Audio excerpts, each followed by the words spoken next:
So hello class 10th, welcome to Enlighten Academy. तो आज इस वीडियो में कर रहे हैं class 10th chapter 8 which is heredity and evolution, उसके इंपॉर्टेंट क्वेश्चन। इससे पिछले वीडियो में इसका पूरा एक्सप्लेनेशन समझ चुके हैं। तो चलो करते हैं क्वेश्चन। पहला क्वेश्चन बेटा, name the information source for making protein in the cell. तो बताया हुआ क्वेश्चन है कि सेल में प्रोटीन सिंथेसाइज करता है DNA, and the full form of DNA is deoxyribonucleic acid। Clear है बेटा, याद रखना। Next question, what is gene. तो बताया था कि physical and functional unit of heredity, यानी ट्रांसफर होने की ट्रेट्स, कैरेक्टर पेरेंट से बच्चों में ट्रांसफर होने का जो सबसे छोटा यूनिट है वो कौन है? जीन है। क्लियर? आगे, व्हाट इज हेरिडिटी। तो ट्रांसफर ऑफ ट्रेट्स या फिर बेटा कैरेक्टर्स, ट्रांसफर ऑफ ट्रेट्स या फिर characters from parents to their offspring. Clear है? इसे हेरिडिटी कह देते हैं। Next question, why is the progeny always tall when a tall pea plant and short pea plant were crossed. ठीक है, बोला क्यों जब टॉल प्लांट और शॉर्ट प्लांट्स को क्रॉस किया जाता है तो जो नेक्स्ट जनरेशन में जो मिलते हैं वो सारे टॉल क्यों होते हैं? तो अगर आपको बेटा मोनोहाइब्रिड याद हो, अगर आपको मोनोहाइब्रिड याद हो तो इसमें क्या होता था? TT for tall, small T for short. यहां से कैपिटल टी, यहां से स्मॉल टी, यहां से कैपिटल टी, यहां से स्मॉल टी, यहां से कैपिटल टी, यहां से स्मॉल टी से कैपिटल टी। चार बनते थे, capital T, small T, capital T, small T, capital T, small T, capital T. बेटा पर सबका सारे कैसे होते थे? But toll. रीजन, क्योंकि ये जो होता था ये कैसा ट्रेट होता था बताया था, ये याद है? डोमिनेंट ट्रेट, और ये रिसेसिव ट्रेट। तो ये अपने आप को शो करता है, ये छुप जाता है, इसलिए सारे टॉल प्लांट होते हैं। नेक्स्ट क्वेश्चन बेटा, what is the difference between inherited trait and acquired trait. Simple, somatic gametic याद है, उसी को याद रखे चलो। एक्वायर्ड यानी हमने अपनी लाइफ स्पैन में इन्हें अक्वायर किया है। अच्छा, अक्वायर किया, क्या अपने बच्चों को आगे ट्रांसमिट कर पाऊंगा? नहीं, ट्रांसमिटेड नहीं होंगे। अच्छा, ये हमारे बॉडी सेल्स में चेंजेस लाते हैं। फॉर एग्जाम्पल,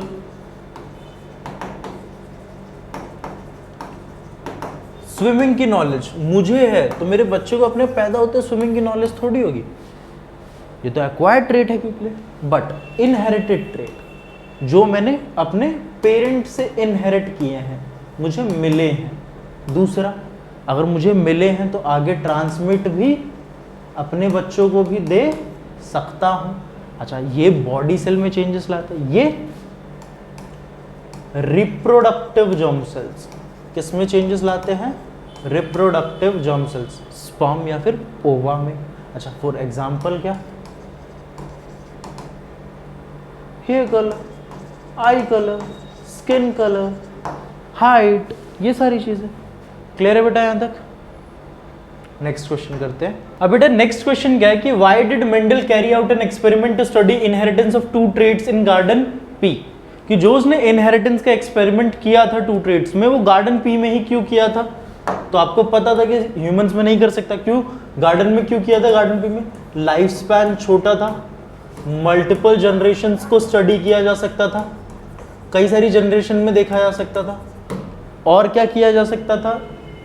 अच्छा, 7 कॉन्ट्रास्टिंग पेयर थे, यही रीजन थे कि उसने इनको लिया, वेरिएशन वगैरह सब देख पाता। अच्छा, जब उसने किया, what are his findings with respect to inheritance of traits in F1 and F2 generation. अगर याद हो मोनो हाइब्रिड, तो F1 जनरेशन में सारे कैसे थे? टॉल।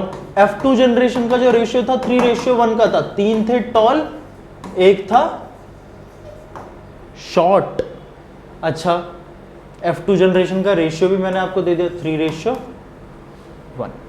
क्लियर है? अच्छा, इसमें 2 रेशियो थे, याद रखना, एक फिनोटाइपिक कि फिजिकल स्ट्रक्चर कैसा है, तो 3:1 बताया था, और जीनोटाइपिक कि जीन्स कैसे हैं, तो बताया था मैंने 1:2:1। वो पूरा बना के दिखाना है, capital T T, small T T, ये आए तो सारे बनेंगे ये। अब इसको कराया तो capital T T, small T T, capital T small T, capital T small T, ये सारे बना के दिखाने हैं। क्लियर?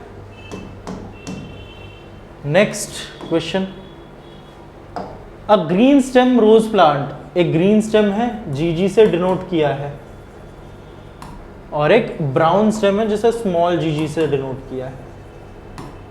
इनका क्रॉस किया गया, तो F1 प्रोजेनी में कैसे होंगे बेटा? इसका क्रॉस, सारे कैपिटल जीजी, स्मॉल जीजी। कैपिटल जी डोमिनेंट ट्रेट होगा, यानी सारे कैसे देखने को मिलेंगे हमें? ग्रीन। दूसरा, अब इनका दोबारा होगा तो दो कैपिटल जी, तो क्या क्या बनेंगे? कैपिटल जीजी, स्मॉल जीजी, कैपिटल जी। ये हो गया ग्रीन, ब्राउन, ग्रीन, ग्रीन।